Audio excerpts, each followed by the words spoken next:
Hello, everyone. I'm Mike Ortiz, and I'm here with the Last Abraxan creator commentary. I'm a big fan of creator commentaries on DVDs. It's always fun to kind of hear behind the scenes and hear kind of what people were thinking and what they were planning and what the influences were, and things like that. And this book is really just a host of references, influences, inside jokes, things like that. And I wanted to go through it and show everybody the book and all of the other Kickstarter rewards to see what's available. So this is the book, The Last Abraxan. It's meant to be a lost comic book from 1979. There's still only 35 cents. Is from Marvel Comics of late 1978 and early 1979. That was always a sign that it would soon be 40 cents. I didn't know that at the time, but that's ultimately what they meant. I always loved that burst. I think it's a great graphic. And when I decided to do a retro comic, that just seemed the natural thing to sort of build the whole time period around. That was really when I started reading comics. My very first comic book subscriptions to the Hulk, the Fantastic Four, and Spider-Man all had that burst in the cover. So that was really a time period that I kind of wanted to emulate, as well as it being after Star Wars, but before Empire Strikes Back. So there was a lot of weird Star Wars knockoffs. Sci-fi was in an interesting place. It was expanding. There was a lot of other influence growing in science fiction and in comics. But it hadn't really settled down to where it would ultimately wind up in the 80s. So it was really kind of interesting, a different time. So I wanted to do something that was one of those Star Wars knockoffs, was something from that period after Star Wars when things were still figuring things out, as well as really just being a nod to Jim Starlin's Warlock and to things like the Claremont and Byrne Star-Lord, and really a lot of the Marvel cosmic comics of the 70s, including to some extent Doctor Strange. So that's what this is. The cover's not a specific homage to anything, but it's sort of a combination of elements of a lot of other things. Sort of the color hold in the background of the floating heads were something that were done on a bunch of Jim Starlin Warlocks. This sort of zipatone gradient was from the George Perez Man-Wolf cover. And sort of the guy standing with the cape flowing was a little bit of the Monarch Star Stalker from Howard Chaykin's Marvel Premiere. Marvel Premiere actually winds up being a big influence on a lot of this. And you can see on the cover from the pages of Margood Premiere. So yeah, this is from Margood Comics, and Margood Publishing was actually a name that Martin Goodman used, one of his many shell companies. I think this was in 1949 or so. When I was trying to figure out a company to use, a company name, I looked at some of the other companies that Martin Goodman had gone through, in addition to things like Marvel and Timely and Atlas. At one point I was going to use Vista Comics. I thought that was kind of a cool name. But I liked Margood because it sounds a little bit like Marvel, as well as it being very nicely egotistical. It's Martin, his first name, and Goodman, his last name, which I think is just a really nice egotistical way to name your company. And also Good Comics was a 90s small comic publisher. They published the last issue of Tribe and a comic called W. And that was actually run out of the Comics Cafe, a comic book store that I worked in, and I actually worked on those books. So it was a little bit of a reference to some of my own early comic book work. I didn't actually draw anything. I just did some graphic design for Good Comics and a little bit of design work on the books. So that's what Margood Premiere is actually, this fake Marvel Comics imitation company. It's their version of Marvel Premiere. So that's, if we open it up, we get to see a real kind of old school newsprint printing. It's not just newsprint itself, it's actually the printing is designed, the coloring was designed to look a little bit more like real printing. The blacks are not backed up. They kind of wash out in a lot of places. Things are misaligned. A lot of that is intentional. Some of it is actually because this was printed on some very cheap cheap printing presses that were really not designed to do this kind of work. The printer was actually Kind of surprised that I wanted to get it to look like this. They could have printed it much nicer, but we set things up not to. I think my print rep didn't really understand that ever. But the guy who was the pre-press guy that I worked with, he got it. He actually had to call me to confirm that I wanted things to print like this. And I did assure him of that, and he got it. He was like, "You're trying to make it look like an old comic book, right?" And so I think he got it. I think they pushed some things. I think they did a few things on their end to help out, because there's a few unexpected bonuses in the printing. Even things like this, where it just picks up some of the inking there. That was not intentional, but that sort of stuff was common in books at the time. A lot of the ink spreads and the bleeds and things like that, all actually pretty authentic. Comics of the time also had this little burst up here. This was actually something that happened more in the 80s, not in 1979. So there's a lot of anachronisms. This is actually a combination of things from across the 70s and early 80s sort of combined into one, not anything specific to 1979. And I chalked that up to being, this is from an alternate universe where Marvel Comics didn't exist, and this other fake Margood Comics existed instead. Here are the messages from tomorrow. That's sort of where I break character and actually talk from the year 2025, and I explain everything that I just said, what the company is, what the conceit of the book is. This is intended to be an ad for a fake book called Messages from Tomorrow, because it's actually my message from today. And if you look, the text here is largely just describing the current state of the world. Dire warnings of computers run amok, economic turmoil, political upheaval, global epidemics, impending civil war, environmental disaster. Check out some of these amazing reports of the world to come. Obviously, that's talking about today, but actually that was written back sometime around 2018, I think, is when I first started this book. So yeah, I think it's just always been true. Writer Anthony Michaels, that's me, Michael Anthony, my first and middle name. And the powerful psychic named Zorti. Zorti is just my last name anagrammed. So all of that is just me. Many times over. I'll do that a lot in the book. The font for Messages from Tomorrow is the Blade Runner font. Blade Runner, of course, is set in 2019. So if you look at the splash page, that is immediately a reference to the splash page to Strange Tales. I think it's 180, maybe 181. I can't remember the exact number off the top of my head. I should have done a little bit more research. But it's a Jim Starlin page. I always loved the page. As soon as I decided I was doing this kind of sci-fi homage, I knew that was going to be my splash page before I even had any idea what the plot was going to be. So all of these are names here. The credits, those are all me. Mike Ortiz obviously is me.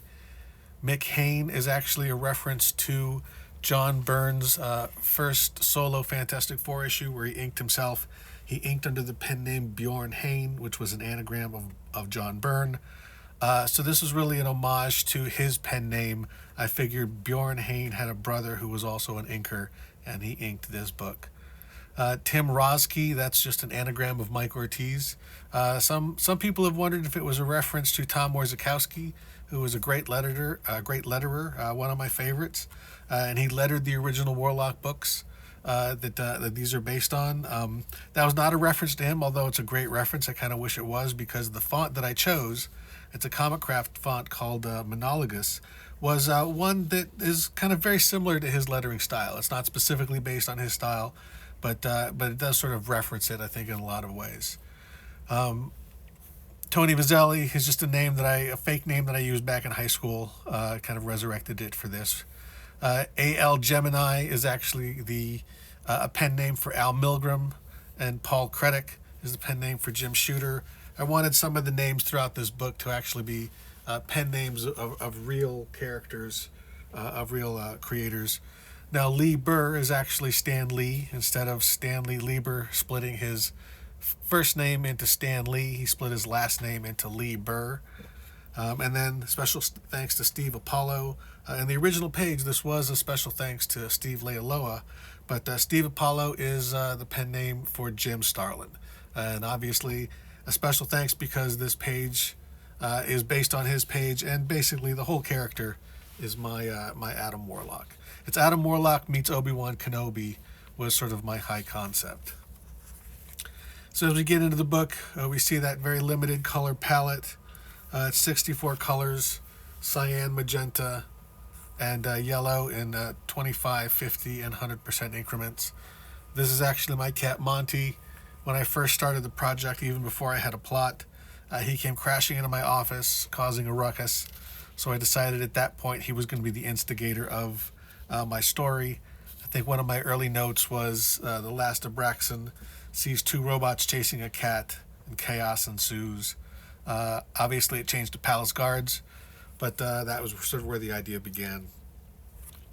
Visually, the Palace Guards take elements of Stormtrooper armor in many ways, plus a combination of a lot of generic 70s sci-fi armor, including impossible boots that couldn't possibly work. But if you draw them in a certain way, people will get it. Sort of generic blasters, that sort of stuff. The character design is very sort of flashy. I guess it's meant to be a cross between Jedi robes and sort of flashy Battlestar Galactica, shiny, Buck Rogers in the 20th century, the kind of shiny costumes they had on those shows. Visually, the character of Jovan is meant to have this sort of 70s porn stash. And the eyepiece there, I really have no idea why I decided to put that on there. It's really a reference to, I think, the character Zorba in the Fantastic Four 200 storyline.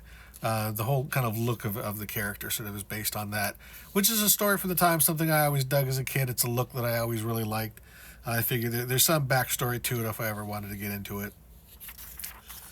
We get into the first ads. Aqua Monkeys is obviously Sea Monkeys, and this is pretty much a direct lift of a Sea Monkeys ad, other than changing it to Aqua Monkeys, but everything else is pretty much a straight-up imitation.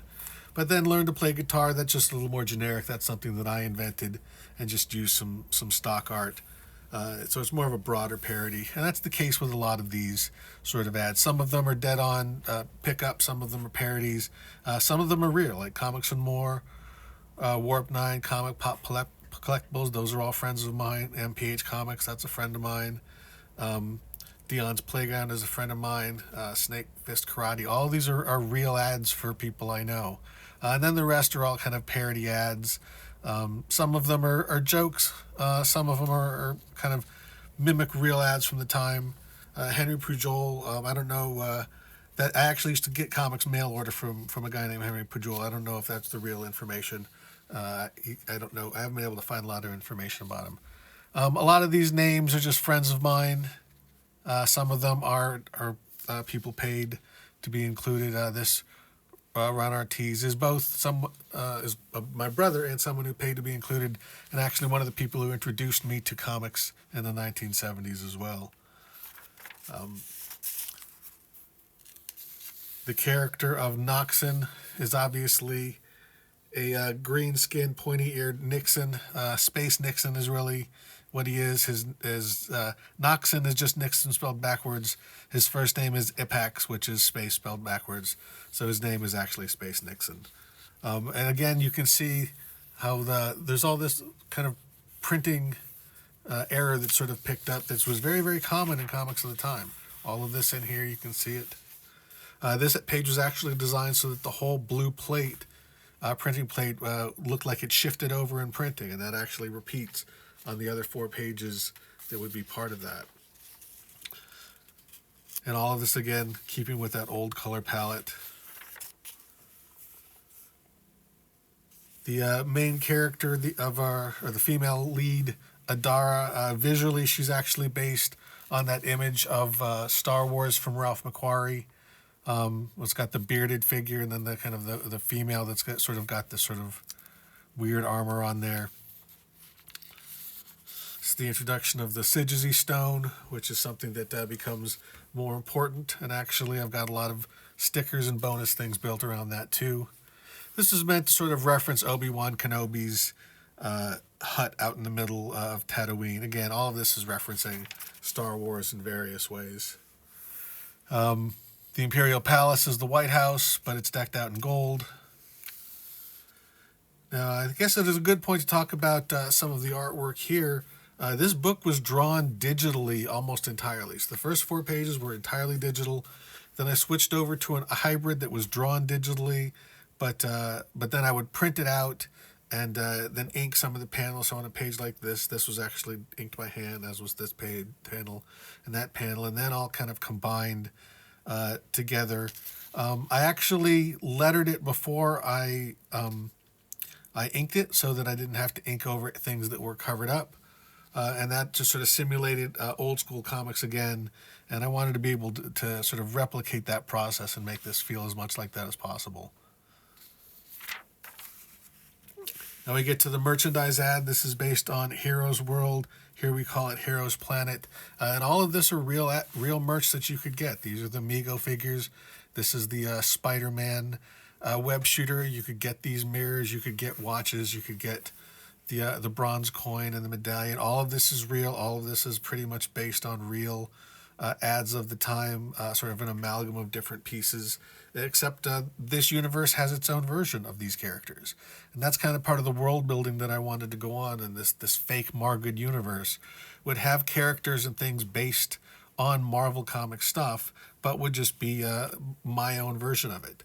And there's backstory for a lot of them. You can't really tell what's going on just from here, but in my own personal backstory, you get things like this is the Iraq kid. Yeah, here we've got the subscription ad. Again, all to build just sort of this backstory for this fictional comic book company. So you've got this character, which is clearly a Captain America knockoff, and he's called the Super American. And Super American was supposedly one of the names, or maybe the name that Captain America had before they chose the name Captain America.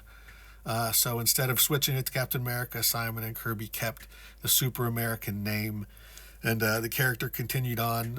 When they couldn't use their shield-shaped shield, instead of doing a circle, they came up with this sort of pentagon shield instead.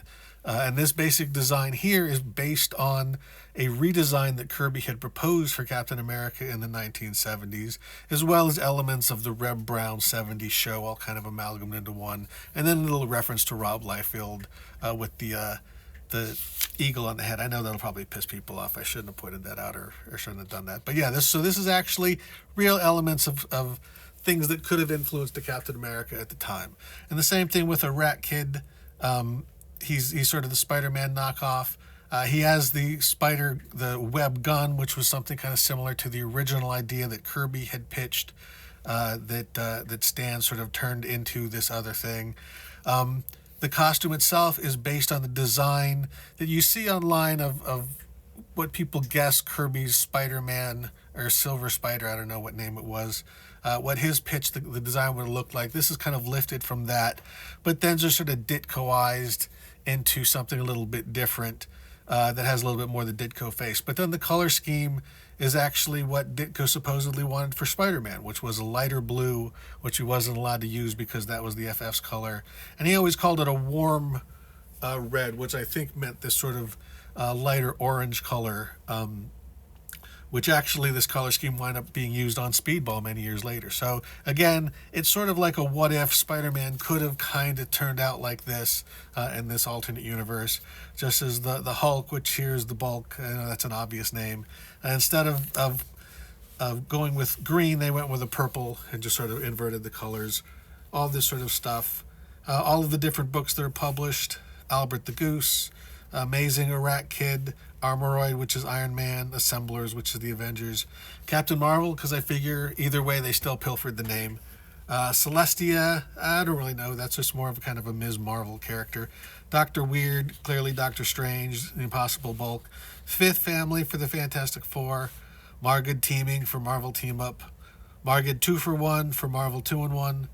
Master of Tai Chi, that's my favorite of the fake books. I'd really like to see two people battling with Tai Chi. I had this idea for a Tai Chi movie where two guys will just sort of face off and do very soft, gentle Tai Chi moves until one of their heads explodes, and that would be how they sort of channel the energy into a fight. But the Super American, obviously, Tyr, God of War, he comes up again later. There's also Amazing Iraq Kid and Spectacular Iraq Kid and the Uncanny Z Squad. A lot of these are real low-hanging fruit, but that was just sort of, I wanted to take the easy way with some of those names, make them easy gags. And all of this is pretty similar to real subscription forms at the time. Again, I just love this this printing stuff, that stuff that you don't tend to see a lot in modern comics and modern printing. We get to the brothel spread, and we get to this character here. This is actually based on Sean Connery's outfit in Zardoz, but with kind of a little bit of a fro, and of course the porn stash. Now at this point in the book, we actually switch over completely to digital. I abandoned the hybrid because it actually just took too long, and I was actually, while I was working on the book, my eyesight was deteriorating. I was developing cataracts, and eventually I had to have cataract surgery, and it just became too difficult to sort of do all of this with that going on. Drawing on the iPad was so much easier, so I eventually just switched the whole thing. So at this point on, the book becomes entirely digital, even though I still think it looks pretty analog. When we get here to the letters page, all of these are intended to sort of mimic the kind of letters that we would see. We've got, here's where we reference that the Last Abraxan actually appeared in Margood Premiere. If we flip back, there's actually a footnote. Forgot to point that out. What the hell we're going through. We've got the footnote to Margood Presents 37, which would be the first appearance on the unspoken origin of the Last Abraxan.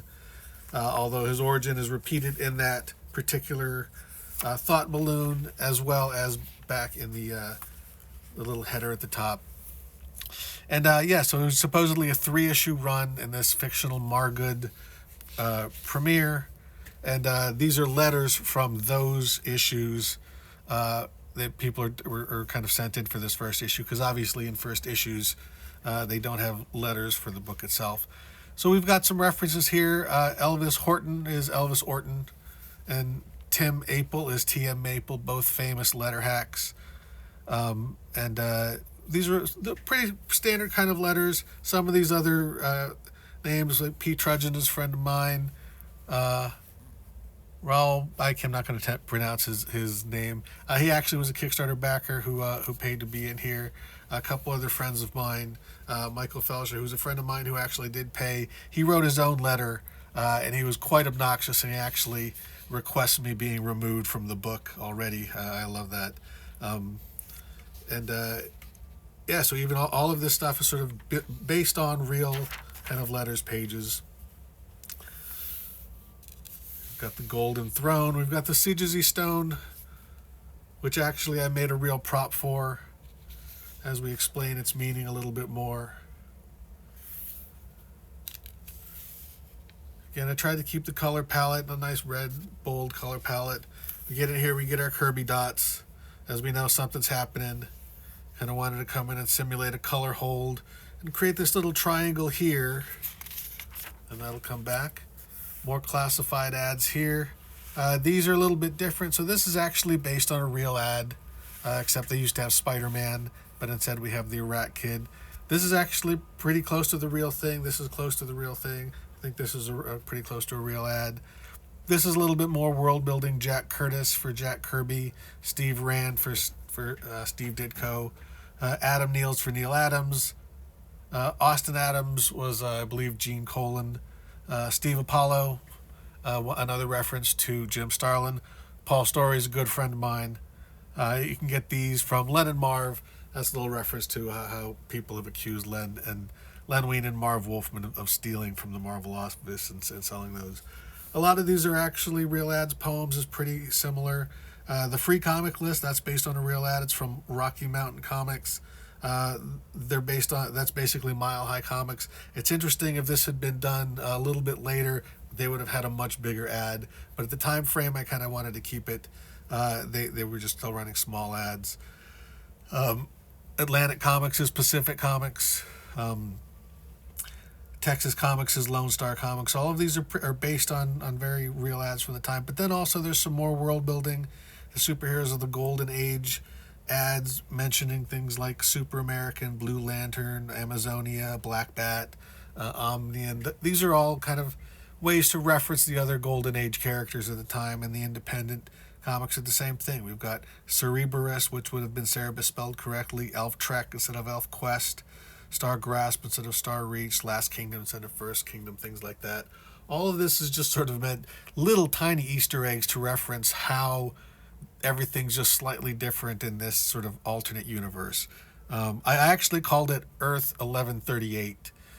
So it could be either a Marvel or a DC sort of reference. And 1138 being obviously THX. None of that's referenced in here. This is all backstory in my brain. But all of this is based on real designs. Be Taller, there were real ads like that, although this is a bit more of a joke. The overpriced street guide instead of the overstreet price guide. And I remember that being a real joke that people would make about the overstreet guide at the time. So again, all this is based on real stuff. The comic bags, their protection is, the only way to protect your comics better is to seal them in plastic, but nobody would do that. And this is from Comics Greatest Covers, the CGC, a nice little reference there. The UFO photos, you send it to Bill Mulder, that's Fox Mulder's dad. And this UFO photo is a photo I took of a real UFO. This is actually a marijuana pipe that I designed shortly after I was working for a cannabis company. So this is actually a pipe you can buy. You can smoke weed out of that. And I have. It's kind of fun. And so I took that photo. This learned drafting. That's my drafting supplies. Some of them are 20 or even 30 years old. So I just photographed those for the ad. Grut is obviously grit, but changed enough. Everything else is pretty consistent, pretty similar. The only real change is at the end. That they admit that they don't know what Grut is, because I never knew what it was. I knew you could sell it, I knew you could make money, but I never knew how or what it was. Muscle Master, again, this isn't based on anything specific. This is a little bit more generic, and it's basically steroids. I just wanted to go a different direction with steroids. And Todd Covey here, a good friend of mine from high school, who also paid to have his name in here and to be a roid rage. That's pretty ballsy on his part. This image here of the Abraxan floating and zapping everybody, that was one that I had in my head, again, before I had a story. I wanted to build towards that. This is sort of something based on Adam Warlock zapping people with his soul gem. And so I came up with this idea of opening the sixth eye. On the previous page, you get the third eye opening. Then you float up in the air, you get eyes popping up in your hands, a sixth eye popping up in your head, and then you zap everybody with a nice big color hold. I really like that idea because it is essentially weaponized enlightenment. It opens people's minds to the vastness of the universe, and it either kind of turns you into a peaceful monk or fries you and zaps you, unless you're initiated. So, of course, that's a nice little Deus Ex Machina that the character can just sort of whip out every now and again if he needs to. And then we get back to the big reveal. It looks like the idea of not blowing everything up, maybe that worked out pretty well. So we got dugout diatribes, and this is based on bullpen bulletins, so it's not a bullpen, it's a dugout. We've got a Lee's life lesson instead of Stan's soapbox, and this is basically Lee Burr kind of fantasizing about what the future of the comic book business is like, with stores that will carry comics and just wide variety of unique visions, all of which is just describing the comic book field of today, in all honesty. Here's some more world building with some plot lines for all of these different books. And then all of these different items are, again, just sort of referencing different kinds of things. We've got a reference to The Last Abraxan. We've got Jack Curtis doing Super American's 200th issue. We've got a reference to Superman versus Spider-Man with an Overman versus a Rat Kid. And, lots of names, Johnny Ramada, Jerry Conroy. All of these things are kind of referencing that sort of stuff. The Tier God of War. We've got Treasury editions. We've got Bride of Origins of Margaret Comics. We've got instead of the Kiss special, it's the Lick special. Gigantonauts instead of Micronauts. All this stuff referencing comics at the time. And of course, the Hostess ad with Tyr, God of War, looking a lot like another Norse god. And of course, he's feeding the cosmic hunger of Cosmicus, the World Eater, that can eat worlds, or apparently just a whole vending machine full of Hostess snack cakes will satiate his hunger. So you don't need an ultimate nullifier. You just need Mostis, not Hostess, Mostis snack cakes. And we get the big boom. And here, actually, when I was writing this, I kind of found the great advantage of the thought balloon is you can fill in some plot holes. I actually realized that I had forgotten to draw. The Abraxan's kind of beat up. And then, when he floats up here, all of a sudden, he's not beat up anymore. And then he's not beat up at all. And I realized that that was actually kind of a plot hole. My intent was to draw him beaten up. But then instead of drawing it, I just made a note to the writer to have him say, hey, whenever I do that 6-eye thing, it heals me and revives me. And now I don't have to change the artwork. And that's the beauty of working plot first. That's actually how I worked when I did this. I didn't write out the script. I just did a beat-by-beat plot. I worked Marvel style in my own head. And then I went in and filled in the gaps with lots and lots of third-person exposition. Not third-person, omniscient exposition, which was one of the things I loved about the comics at the time. We get back to our little Scissor Stone, and we see, what's that? No, it's just a little map. And if you go to the planet where you can see that little map, you can get some nice berries and make a little wine that'll make you nice and relaxed. And that's the true path to happiness, is just to chill and have a nice glass of mildly psychedelic wine. And again, this whole thing was something that I wanted to build towards the whole time. And this is a great example. This sort of fade out here, that's a real printer error. That was actually a real fade that happened a couple other places. That's not something I planned for. Some of the printer errors I did build in, some I didn't. But a lot of these other artifacts, stuff like that, that's the real deal. That's how they made comics kind of back then. And I think it worked out pretty well here. Space Army, a figure. They had Revolutionary War Army toys, and Civil War Army toys, and World War II Army toys. So why not future Army toys? And this is lifted from a very specific ad based on this. And all of these things here, it was tanks. So it's 4 tanks, 4 Jeeps. It's just all the same thing, but with space. And other than that, it's pretty much just a spacified version of those old ads, because that was also kind of a gag, is one of the ways that you made something into science fiction was to just stick the word space in front of it. Count Virgil, that is clearly Count Dante, but that is also me with a fake digital afro. The rest of this is pretty close, except it's the Red Dragon Fighting Society instead of the Black Dragon Society. And again, one of those kind of multiversal flips. And the last, the Who's Smiling Now. This is a pretty close pickup as well. The only real difference is, one of the ways that I decided whether or not I was going to do a big parody or pick it up exactly is whether or not the company was still around and I could get sued. But LaSalle Extension University is no longer around. It was closed down by the government for not actually being a university. So I made this pretty close to the real thing, except putting university in quotes and adding a few little things over here like surgeon, you get a set of scalpels. I just thought the idea of mail order surgery was kind of funny. And then a senator, for a list of lobbyists, and comic book artist, welfare application. Because throughout the book, I basically take shots at the idea of drawing comic books for a living or any kind of art for a living. Other than that, all of this text is pulled from the actual ad. And this, although is not the actual ad, that is my high school photo. So that's that first issue of Last Abraxan. The only issue so far. Will there be more? Who knows? But that's not it. That's not the only thing that came with this Kickstarter. In addition to this book, you got a couple of nifty prints. First up was this print that is basically the splash page, but recolored with a nicer color. It's still kind of a flat color, but it's kind of a richer color, and you can actually see this little guy down here more. I have no idea why I decided to put him there, but that's Heat Miser. I don't remember why. And I think this one-eyed woman in the corner was from the real Jim Starlin comic. In addition to that print, you get this other print, which is the front cover, but recolored in a very different manner. Instead of the flat 64 color coloring that you got in books of the time, this was intended to look more like a blue line coloring, the type of coloring that you would get on an Epic Illustrated or Heavy Metal magazine or some other 70s kind of airbrushy sort of cover. And originally I was just going to make this just this same image but textless, which is like the Virgin variant.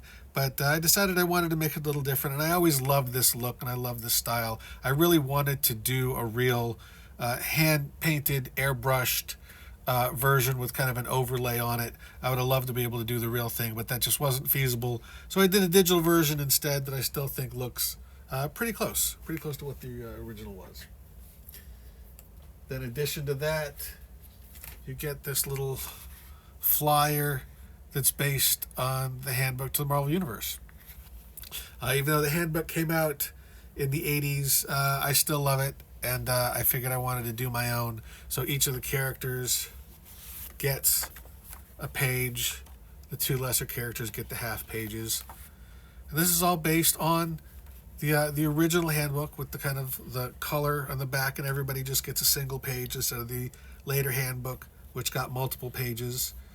And then all of these images are actually based on real images from the book. This is actually a Jim Starlin Warlock.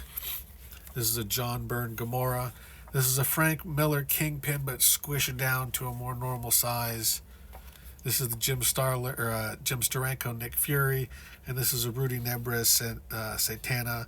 So all of these were basically just lifted from those poses, and the stats of the Last Abraxan itself are pretty much just out of Morlocks. This opens up into a nice big promo poster, loosely based on the first appearance of Jim Starlin's Warlock and I can't remember, was it Strange Tales, I believe. So very similar to that image, but done is kind of a little bit more of a big promo poster. Cosmic action in the Mighty Margood style. Some big ass Kirby dots in the background. You also get some really cool stickers.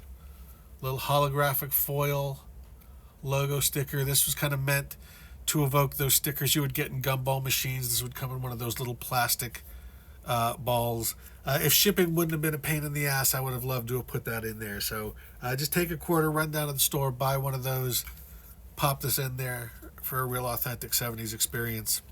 We've got a bookmark that's based on the corner box. I know this isn't quite the corner box that we have here, but you also get this fancy, still only 35-cent sticker. So if you want, you can make your own, or you can just use the still only 35 cents. This is actually one of my favorite pieces, along with the approved by the Cosmic Code sticker from the corner. We get a nice Sigilzy stone, kind of a little dude there, and then a nice big shiny purple Sigilzy stone right here. And we've got these, a sticker. They made these for Marvel Comics. You would buy these in a pack with gum. It was a character with a little kind of goofy bit of dialogue, but you could peel it off and throw this out. But these are pretty collectible now. I have a few of them. And of course, there are variant covers. Can't do a comic book these days without a variant cover, but I wanted to try and keep it as authentic as possible. So I went with an homage variant to Star Wars #1, the Howard Chaykin Marvel #1. I thought about a lot of different possibilities. I thought about doing the Micronauts because that was also an influence. I thought about doing a Warlock since I hadn't actually specifically done an homage to Warlock beyond the one that was on the poster. But I thought I wanted to do something a little bit different and kind of reach into the other end of the influence. And since Star Wars was such a big influence on the book, I figured that would be a good way to do, a good thing to do for the variant cover. Also because that's an iconic cover, I could do the title treatment in the Star Wars font, which would be pretty easy.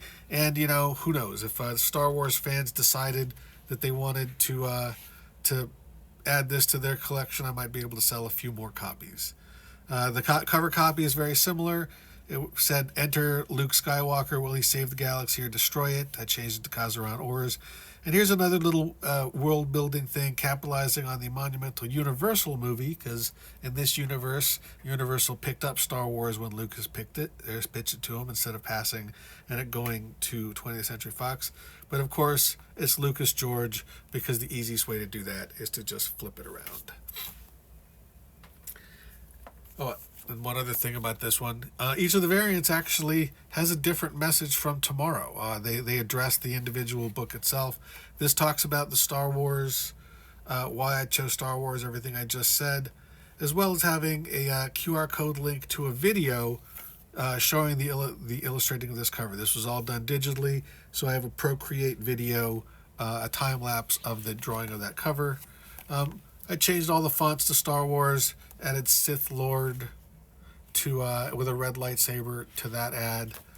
Flipped this to blue. That's actually I did that because I wound up flipping it in a later color, a later cover.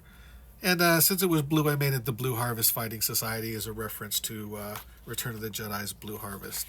So that was a way to make that variant a little bit different as well.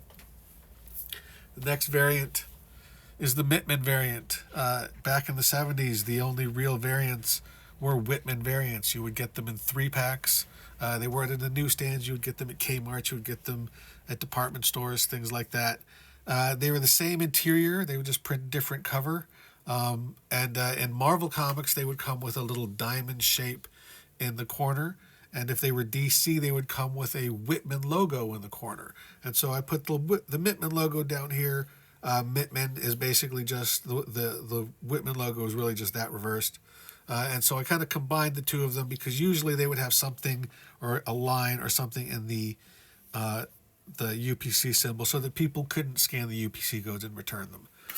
I do explain that a little bit here and give examples of both the Marvel and DC versions of the Whitman, explain the Whitmans there a little bit more, give a little link to Whitman comics. Other than that, everything is the same. I was very much tempted to change something else. I wanted to change the color on this one. But, to keep it authentic, the Whitmans only really changed those two things as well as this because in the real thing, the DSS, that would be CCC, would be the Curtis Circulation Corporation. So there'd be a few other differences, but they were really just that front cover. I changed this because I wanted that to be the variable. And still, I kept it the same other than that to keep that just a little bit more authentic. The next one is the printer error variant. This simulates if the cyan and the magenta printer plates would be reversed. This actually happened on an issue of the Fantastic Four. I mentioned that in here, give an example. Basically this was just a printer error. They caught it on press, but some of the issues got out, and those are now very valuable collectibles. Just like the Whitmans. The Whitman comics are actually, people collect them. You can get all of the Whitmans. That Fantastic Four is now a valuable collectible. It does, I don't know if I have the number. You can look it up. And so I also did that because I wanted something a little different, something kind of still authentic. But I really liked the color change that it did throughout. I especially liked the green that we get here. And of course, it only affects the cover. The interior on all of these is exactly the same. The last variant is the Virgin variant. These are very popular. No text on the front cover. I wanted to take it one step further and no text anywhere else. Probably should have taken the text off there. That would have been smarter. Maybe for a second printing. So yeah, all of the text from all of the covers. I like to call it an extra Virgin variant. And in addition to variant covers, we actually have variant versions of the book. This is the pencils. The entire book represented just in its pencil form. This is a common thing. There's been other books that have done this. Now, Last Abraxan was penciled digitally, so this actually is not real pencil. This is all drawn on the iPad and Procreate, but I think Procreate does a pretty amazing job of simulating real graphite. I actually would print these out on Bristol full size. They look pretty close to being real pencils. So this is the whole book, along with the pencils for all of the ads. And then even the corner box, the classified ads, early test art that was done, art for that poster. This is the original pencil or costume design. This is the pencils for that sticker. This is actually real graphite. This is one of the few things in this entire book that was penciled for real, along with this. This is actually real pencil on paper. We've got the pencils Also got the inks and letters. Like I had mentioned, the book was lettered before it was inked, so you could actually read the whole thing. This is an earlier version of the script. It actually did change quite a bit. You can see here Al Pilgrim is the editor, Jim Gunner is the editor-in-chief. Most of the other stuff is the same, but you can see this was inked primarily on the iPad in Procreate. With the blue lines left on, and then like there were some pages, like this page example, I know this page was inked on paper, this page was inked on paper, and then they were scanned and combined digitally. Same thing with this panel and this panel. But this is the entire book in its inked and lettered format, almost kind of like a small artist edition. I thought about printing it out at larger size and actually making an artist edition. I could make a few of those. Same thing, the ads, inked and lettered. Now these ads actually were like, this was the only thing on here that was printed out was the text. This was actually printed out with blue line. This was inked entirely by hand. All of this was inked by hand, and these were boards that were then scanned in. Originally, that's how I was going to do the whole book, but that was just too time consuming. Same thing with this. This is hybrid. Some of it was inked digitally. Some of it was inked analog.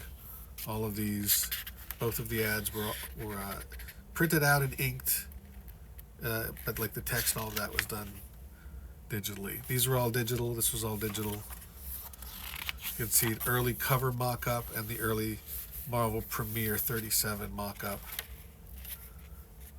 Early inks. And then lastly, we've got the color guides. This is actually how it was colored on the iPad. This also winds up looking a little bit like a Baxter book, like if this had been printed in Marvel Fanfare or something like that. So it's on the nice white paper. You get to see what the color really looked like on the iPad before I did the real color separations and the halftone screens, and it winds up on newsprint where it looks a lot different. Like you could really see, just as an example,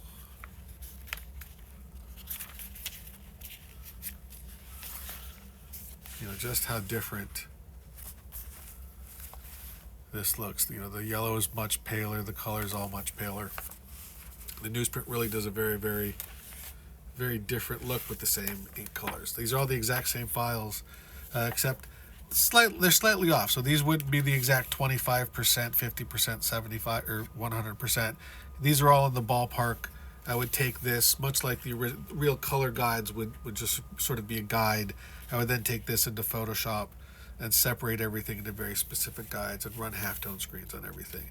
The ads were colored a little bit differently. The ads were actually colored using one of those coloring systems that you can buy online. So you actually get a slightly darker color. You get a little bit more blue and everything. And I actually didn't like the way that printed as well. So I'm glad I did the rest of the book, separating it myself. So this is the whole book, including these ads. Like I actually colored these in Photoshop using the same process so that it all looked the same. And then this was actually one of the early color tests. And yeah, so if you look here, this is an early pencil idea. This is actually an early digital ink of the cover. And this is actually colored over an early pencil guide for the cover.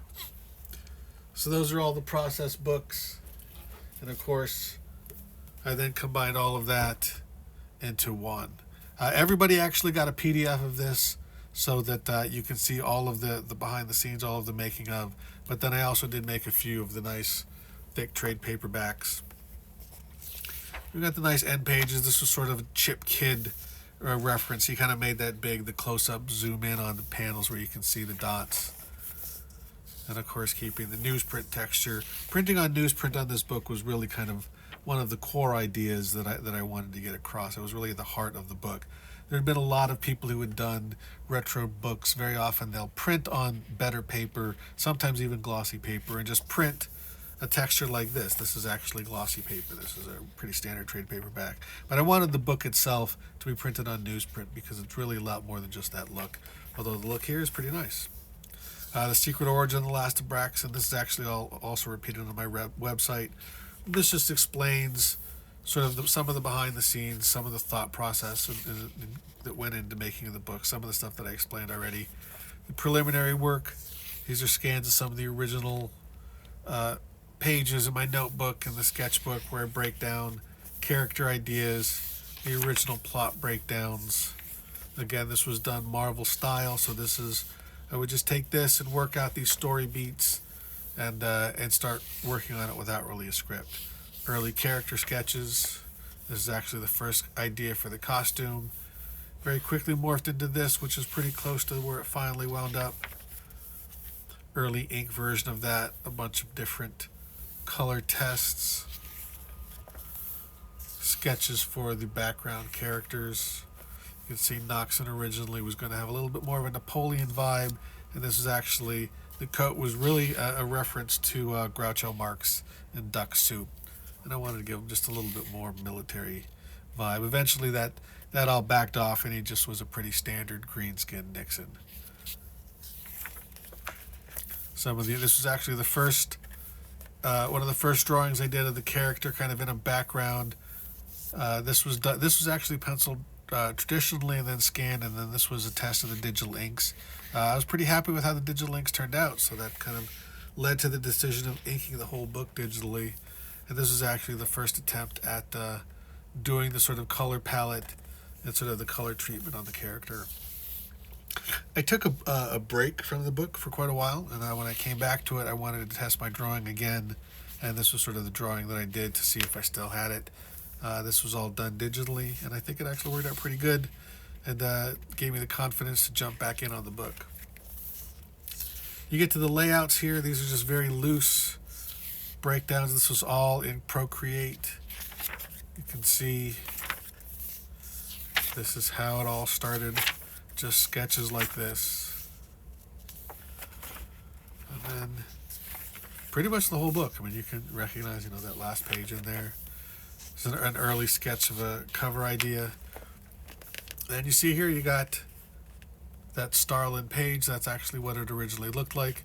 For the first 4 pages, I actually experimented with this idea of using those little models and taking photographs of them and piecing together pages in my phone and just sort of drawing over that, using those as a base. And those actually, that's what I did. So if you go back to those early pages, these are actually sort of traced right on top of the. Well, actually, no. These were sketches that I did beforehand, and then I would do these, and then do breakdowns on top of that. That was very time consuming, and I wound up completely redesigning this fight scene. So I just abandoned that after the first 4 issues. These are some of the pages that I used as inspiration stylistically and for some of the text. And the Hostess ad, Soldier ad, Count Dante, Look You're Smiling, Sea Monkeys and Grit, some of the generic guitar and muscle ads, some of the classified ads that were influences as well. These are tighter breakdowns. These would have been done here over those photos, but this starts to put some costume detail in. You get some more expression. So all of this really just leads to the pencils. This is just sort of an early version of the pencils. But you see that for the entire book, including, some of the ads and all of that. That leads to the full pencils. This is pretty much exactly like that pencil version that you saw earlier. Same thing with the inks and the color guides. All pretty much just those other versions. But then we do have the book in its entirety. And this is printed with that sort of fake texture over it. The same dot patterns, meant to look like it's actual newsprint. But, when you really do compare, it's very much not the same.